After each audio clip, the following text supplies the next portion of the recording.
Merrick Garland, the Attorney General of the United States, rejects a subpoena from Congress. Jim Jordan not happy about this. We know Jim is on the Judiciary Committee, and they sent letters over to the FBI and the IRS demanding information. They actually sent more than just letters. They were subpoenas. Sent back August 21st. Merrick Garland just responded to that. We'll take a look at what he said through his office. And James Comer saying, what are we going to do about this? Because there is some concern that maybe these things are just going to continue on without any recourse. But this is the original letter that Jim Jordan sent over from the Committee on the Judiciary. And we read through this previously here, so I'll just hit the highlights. But August 21st, this was to the FBI to Special Agent Sobochinski, Special Agent in charge at the Baltimore field office. And remember, this was all related to the DOJ's investigation into Hunter Biden. FBI was involved, IRS was involved, various committees said, we want interviews with you. Your department didn't agree, and so we're very unhappy about this. We know you've got public information about Hunter. You were involved with David Weiss at the Baltimore field office. We know the FBI supervisory agent tipped off the Secret Service, and this has never happened before, right? This has been insane. In May 2023, as soon as the whistleblowers popped their heads up and started testifying in front of Congress, then they started working out a plea deal. And these people were all on the investigation. David Weiss signed off on the agreement. And the question is, what happened? Why did all of this happen? They say Congress is investigating this. And based on the information, we believe that you have more information that can inform our oversight. We know that you, Mr. FBI, were at the meeting on October 7th when David Weiss was there and said he is not, quote, the deciding official on where to file charges. So because we've asked for your help multiple times and because you are not voluntarily complying with us, Jim Jordan said, my friend, please find attached a subpoena compelling your appearance at a deposition. Sincerely, your friend, Jim Jordan, right? That was the original letter that was sent over. Now, Merrick Garland's DOJ from the Office of the Attorney General, Office of Legislative Affairs, Garland delegated this down to this guy. We know who he is, Carlos Uriarte, signed off on this letter back over to Congress. And here's what they say. Dear Chairman Jim Jordan, we write in response to your recent correspondence, including your subpoenas to the FBI about David Weiss. They say, you know, our Department of Justice reaffirms our ongoing commitment to good faith negotiations. Give me a break. We welcome the opportunity for continued discussions beyond our prior correspondence and staff level discussions to identify topics, potentially through voluntary testimony, for more appropriate individuals and written responses from the committee. In other words, we'll work another way with you. We welcome an opportunity some other way, but we're not doing the subpoena stuff. They say also, at the close of this matter, Special Counsel Weiss, who just got appointed for whatever reason, is going to prepare a report for the Attorney General explaining everything. The Attorney General has committed, Merrick Garland, to making public as much of that report as possible, consistent with department policy.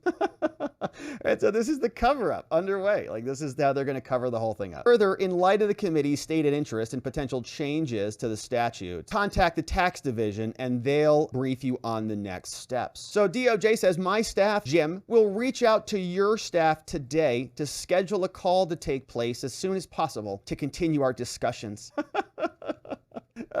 Maybe they're going to show up like the FBI did with just like a blank piece of paper and be like, oh, my printer, I thought I printed out the right document. Sorry. We make this offer in good faith. Yeah, I'm sure you do. And in keeping with our continuing commitment to constitutionally mandated accommodations. And we want an opportunity to yield a productive outcome. They must have just been laughing their butts off when they were typing this up. Gotta just be like giggling like kids. Hey, tell Congress we want, tell them, no, put this in here, put this in. Tell them we want an opportunity to yield a productive outcome. Just put that in there. Like, oh gosh, that's great. Put that in. Given these opportunities for further discussion, we believe seeking to compel testimony from the FBI is premature, and that's probably not productive. Yeah. As we wrote to the committee at the outset of this, successful compromises are most often possible when both branches hew to the accommodation process. And as I've testified to Congress, Jim, reaching agreement and avoiding conflict should be our shared goal. As we've said before, we respect the scope of the committee's jurisdiction to initiate these inquiries regarding your work. We've already provided info to the committee, and we're going to continue to do so. We remain hopeful that we can reach accommodations. We are committed to safeguarding public interest, but we must also adhere to the executive branch's duty, and our obligation is to protect the government's ability to prosecute. And so in keeping with these principles, Congress, we have long-standing, across administrations, created safeguards about non-public information and internal deliberations. This protects the public and the integrity integrity and the fairness of the investigations. Here we go. These concerns are heightened when a matter is open, like Hunter's is, and investigative steps and prosecutorial decisions and judicial proceedings are ongoing, just like Hunter's is. As Weiss and his office have repeatedly stated, the investigation remains ongoing. We know the public has a strong interest in this, but we have an obligation to protect sensitive information. Here, your subpoenas prohibit the attendance of lawyers by the two employees, and so we can't allow that to happen. So the Department of Justice is telling Congress that your subpoenas lack legal effect and they cannot be enforced. Sorry, Jim. Constitution says your subpoenas are unconstitutional. We're going to throw these in the shredder. Even so, even though you're illegal, the department is eager, I'm sure, to continue providing information to the committee voluntarily, consistent with our obligations and duties. We give respect to your Congress, and we've already given you a bunch of stuff. You know that once this is closed, then you can get stuff. But right now, ethical bars limit what we can say. So, Jim, with respect to your congressional subpoenas dated on August 21st, although it would not be appropriate for the department to discuss the ongoing investigation or answer any questions about this, we welcome the opportunity to discuss topics by providing that information to you. So we're not going to adhere to your subpoenas. We stand ready to have that discussion immediately, and we will reach out to your staff today to schedule a call. So you see how they're never very clear about it? Like, with respect to your subpoenas, we're not following them would be a very clear way to write, but they don't. Although it not be appropriate for personnel to discuss the ongoing investigation or answer any questions, we welcome discussion about the topics by providing information. We'll kind of like talk to you about it, but your subpoenas are illegal, and so get bent. Give us a phone call. We'll get something scheduled, but we're not going to give you anything. So that is what the executive branch does with their power. Congress keeps sending letters, and hey, well, they sent a subpoena this time. And so Jim Jordan and the Committee on the Judiciary just got snubbed by Merrick Garland and the Department of Justice, and we'll see if they do anything about it. I mean, we know that there was some activity the last time this happened. We know that Christopher Wray got a little bit squirrely over there and decided to show up with a document. I think he just flashed it for a minute, but it was good enough to satisfy Congress. And then eventually we did get the full FD 1023 because of Chuck Grassley. Don't know how that actually came about, but he released it. So this is what is happening. Congress getting rejected by the executive branch. And are they going to do anything about it? Well, who knows? James Comer says there appears to be a growing consensus within Congress that impeachment is going to be appropriate, or at least an inquiry coming soon. Yeah, I expect to see Tony Bobulinski in front of an oversight committee hearing very soon. I think he wants to tell his story, and I know the American people want to hear the story. So we're definitely going to hear from Bobulinski very soon. With respect to Sherwin, we've been trying to communicate with Sherwin, but